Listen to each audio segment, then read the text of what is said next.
Hnlc interlocutor Saron Blah has expressed hope that progress would be made in the peace talks, even though the key negotiator Dr. A.K. Mishra has a busy schedule. Blah asserted that despite Mishra's tight schedule, he has been making time for the talks.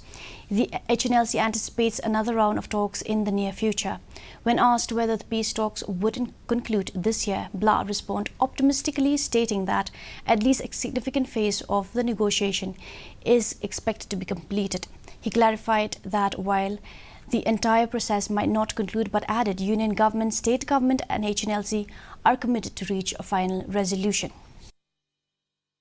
Shifting of winter capital or whatever seasonal capital to it will happen any time, because right now we can, because the particular person who is very much involved in the peace talk, namely Dr. Master A.K. Mishra, his schedule is tight. So in spite of being busy schedule by Master A.K. Mishra, he still make time to come, and with the right opportunity that he might get, and stakeholder from state government also make it, then we will be having soon another round.